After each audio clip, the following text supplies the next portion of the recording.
This is Bill Ryan speaking. Just saying a few words before this presentation which you're just about to see. That was given on the 10th of July 2010 before a non-English speaking audience about the situation in the Gulf of Mexico and some of the learning that I felt was available to us all about the bigger picture of some of the things that are happening in the world. What I didn't know at the time, nobody knew, was that 2 days after that, on the 12th of July, BP were going to unveil a giant device that they bolted on top of the blowout preventer with no warning whatsoever. They were going to do this to conduct pressure tests with the intention of capping the flow, if they possibly could do, ahead of the action of the relief wells that I refer to in the presentation. And who knew this was happening? There's been an enormous amount of speculation and guesswork in the alternative media.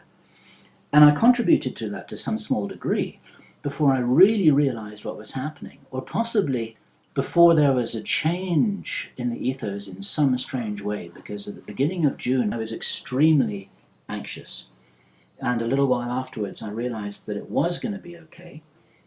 There are no giant cracks in the seafloor. There is no asphalt volcano. This is not the illusion of a false spill. There's not going to be a huge tsunami that's going to wipe out half of Florida. Nothing like this is going to happen. And the problems are in a different area. The problems are connected with toxicity, with corruption, with incompetence, with the way that big business interacts with the media, with the citizens of the planet, and with planet Earth itself. There are a lot of things that happen in the physical world which we don't get to hear about at all. Many people don't know, for example, that over the last 40 years there has been an enormous oil catastrophe in Nigeria.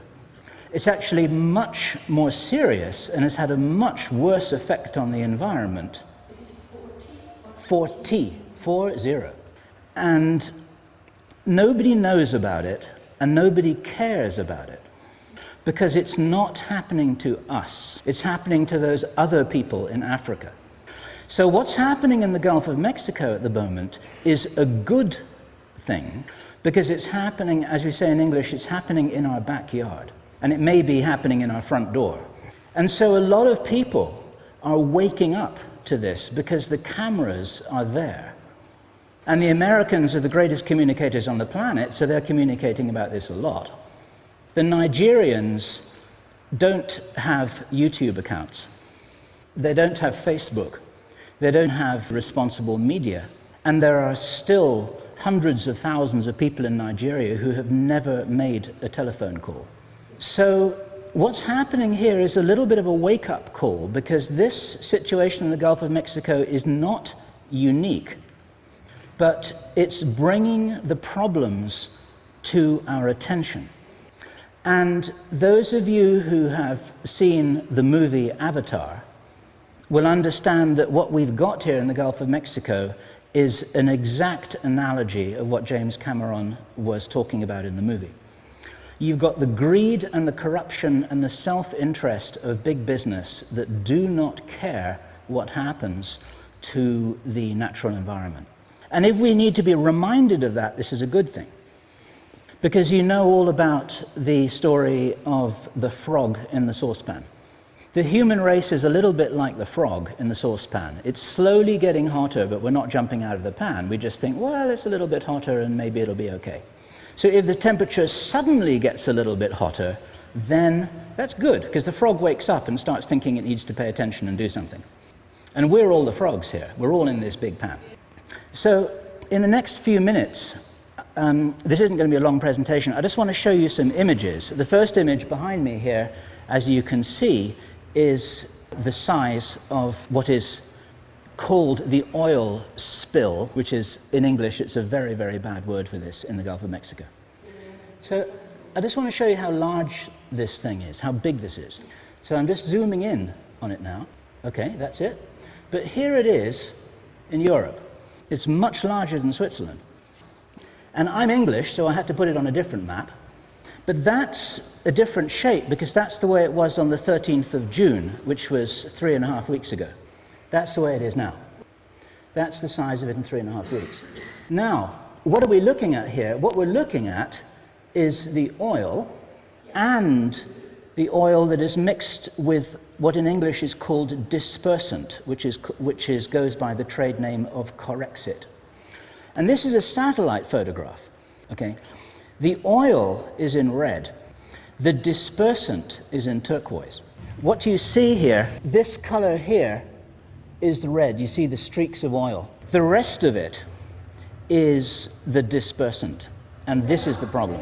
This is very, very toxic, and one of the reasons why they are spraying the dispersant on the oil is to make it look like the problem is smaller. It's broken up into little pieces, and it doesn't look like oil anymore. This is connected with one of the things that Ruth will mention today, that the oil is a natural substance. It's part of the planet. There's a lot of it, and it shouldn't be there, but it's still a natural substance. The rest of it is not a natural substance, and there's quite a big problem here. This is a picture which you may well have seen on the television or on YouTube. It's a big pipe which is leaking a lot of oil. But you can't see how big it is. That's how big it is. That's how big it is. We're looking at the same thing, and see the size of the men. That's another picture, and here, this thing which is called the blowout preventer. Can you see this clearly? Yeah, you can see how big the thing is. Look at the wheels on the truck at the bottom. It's enormous. And this thing here, which we're looking at, is at the very, very top of that picture. Now, this isn't particularly important, but I just wanted to emphasize the fact that the problem is large, not small. Now, there's another thing which is worth looking at. This is a photograph of a whiteboard that was in a meeting room in NOAA. NOAA is the National Oceanics and Atmospherics Administration. And here it says estimated 64,000 to 110,000 barrels per day. They knew this on day 2. Officially, BP have now admitted that the rate of the leak is 60,000 barrels per day. Officially, they've admitted that now. But the only reason why they haven't given a higher number is because the experts couldn't agree what the maximum possible number might be. So I'm just underlining the reality of the problem. Now, there's another aspect to the reality of the problem. About 3 weeks ago, Ruth translated a little document that came from an interview from Lindsay Williams with Alex Jones, I think it was. Since then, I've been following the situation very closely, and I'm pretty sure that the person who is giving Lindsay Williams his information is lying to him. And I'm not going to speculate why, because I actually don't know. There are all kinds of possible reasons. But what's been happening in the last month is that on the internet there's a lot of crazy stories going around with very large numbers and very frightening scenarios. And I'm not going to go into huge detail here, but I want to tell you that I've really spent a lot of time looking into this. And a lot of the things that people are worried about are not going to happen. The problem is the toxic environment. It's a metaphor for the spiritually toxic environment that there is on planet Earth. The whole thing is a metaphor. It's a valuable metaphor. Planet Earth is a very beautiful place, and we have sort of come into this planet and we've really messed it up. One of the problems at this level of the games is that spiritual beings have come down to this level and they've messed it up. The things that won't happen, there's not going to be a big tsunami, there's not going to be a collapse of the ocean floor, there's not going to be a methane explosion. Lindsay Williams is wrong about the pressure in the well. It's not nearly as large as he said. It's large, but it's not that large. And there's some thing that's going on here that's trying to make people scared, but they're focusing on the wrong issues.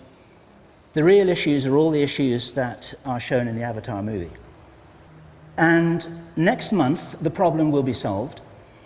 in my personal opinion. These are the guys who are going to fix it. The man on the left, whose name is John Wright, he has a 100% success record of solving problems like this. His record is 40 successes out of 40. And he's going to do the job, and I invite those of you who have the ability to do so to look into that man's consciousness and check out his intentions. So that's really what I wanted to say, and I just wanted to, this is of course only a tiny amount of what's really happening in the world, but it's a good example of the sort of thing that's happening. It's an example. And the question, which then I hand over to Ruth and Stefan and Armin to discuss for the rest of the day, is what can we do about it? There seems to be an intention to make people feel helpless and powerless. And just the last thought I want to leave you with, which is very interesting to me, is that the alternative media community, which includes myself, has a kind of neurosis. It's almost like they want something bad to happen so they can really get excited and talk about it. It's not the same thing as being negative. It's not the same thing as trying to make people frightened. It's an interesting question, but my personal opinion is that a lot of people who are talking and writing about these things, people get very excited about these situations, but because they know that there's something wrong. But sometimes they don't know exactly what it is that's wrong, and so they pick on the wrong thing. So the situation on planet Earth is we are in trouble, and there is a problem, but we've got to know what the problems are, and there is something we can do about it, and this is where I hand the microphone over to you. About drilling deep water down, do you know anything about this? Do you mean the principle of... I don't understand the question, I'm sorry.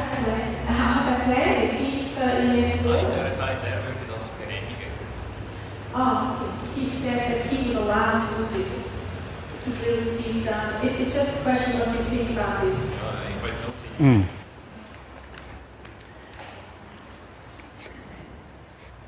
It's connected with what I was saying at the beginning, that this is an important thing to have happened because we're now more aware than we were before that we're absolutely at the limit of human technology.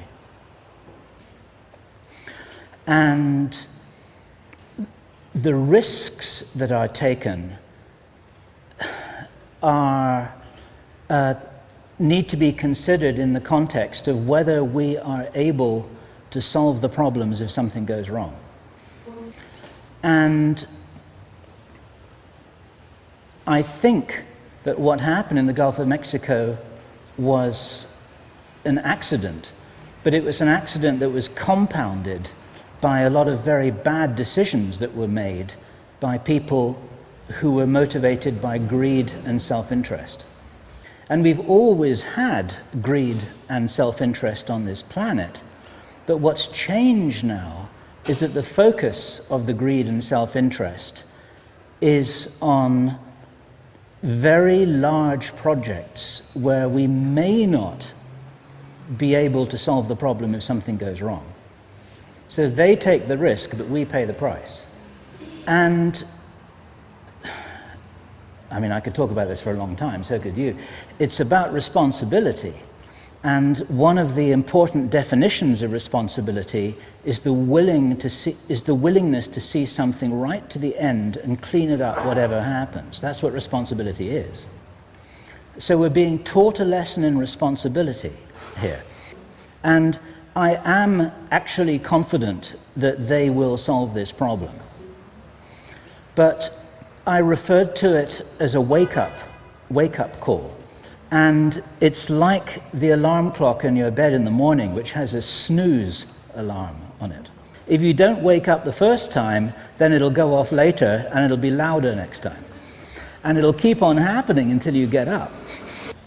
And this is, I think, the situation that we've got here. And the relevance to your question is that the greed and the self-interest is causing these enormous companies to take these huge risks, and they don't necessarily always have the technology to solve the problem. Is that at least one answer to your question? For me personally, it's all about balance, because right now, if we didn't have oil, if we didn't have mines to get the minerals out of the earth, you wouldn't be here, you wouldn't be wearing any clothes, you wouldn't hear what I was saying, we'd all be living in caves. And the challenge is to advance technologically in balance with nature. And this goes back again to what I was saying about the Avatar movie. If I had the ability to make a decision, I would make this kind of deep water drilling illegal until we knew that we had the technology to handle absolutely everything that could possibly happen. But there are a lot of people now who are asking those questions, not just us in this room. And I think that's another reason why I think it's a valuable experience for us as human beings to learn what there is to learn.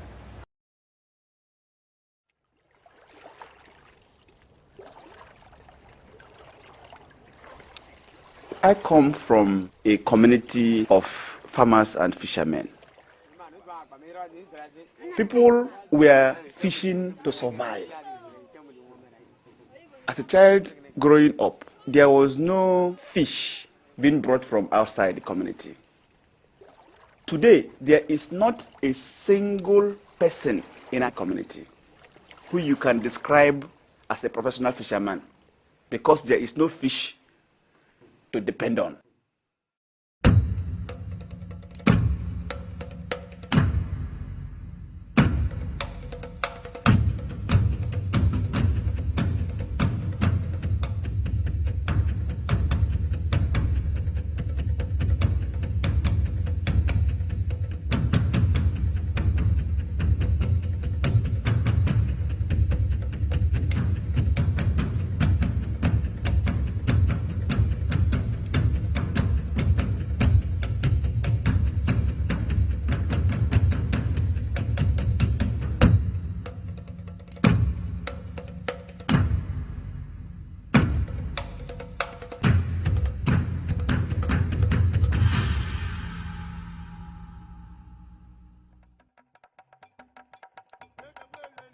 This share of paradise, the delta of my birth, reels from an immeasurable wound.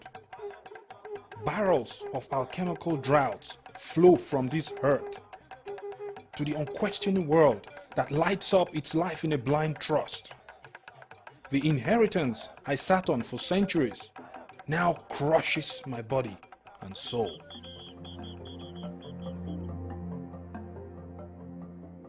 We have enough wealth. How many thousand barrels of oil like this siphoning from our land every day? And how much is coming to us? Nothing. The oil companies themselves are not willing to come and sit down. At this moment, they make fantastic profit that nobody knows about. They produce the oil, they report to government, they sell the oil, and government sits down in Abuja only to receive the profit. A lot of the money that is being generated from the oil revenue is being shared by people who are in power and their cohorts. At the moment, there is too much of official corruption that is going on.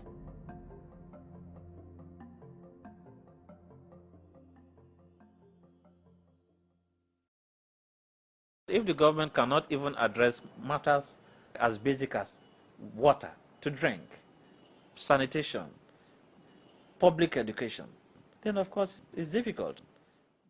No water, no light, no road. People are dying every day because of oil exploration. The Niger Delta people have been denied their rights to property. No Niger Delta person can lay claim that that piece of land given to him by his ancestors is his as of right, because the government had put in place a decree that says that property, that land, that forest, that river no longer belongs to the person because they want to take control of oil and gas.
Ken Saro had mobilized his people to say no to pollution, to say no to degradation, to say no to injustice. It is that shout of no, that resistance, that the federal government will not want to tolerate. And that was why they hanged him.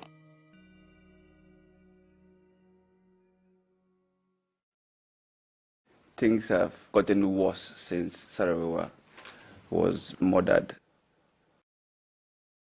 The law doesn't say that because you have the permission of the federal government to exploit for oil, it still does not permit you to pollute my environment. If Shell, Ajib, Elf, Chevron are allowed to be businesses, and we hold them accountable for any ecological violence or moral interruption, the communities can go to court and get justice. Right now, they cannot. The oil economy is killing almost every other sector that you find in the Niger Delta. We have witnessed a clear disruption of a sense of community as we had in our villages and towns. Communities have been basically robbed of their means of survival. We are tired of this situation. One looking for a job, no job, you go out for fishing, you don't get fish. An hungry man is an angry man. So any moment from now, a dangerous thing can happen.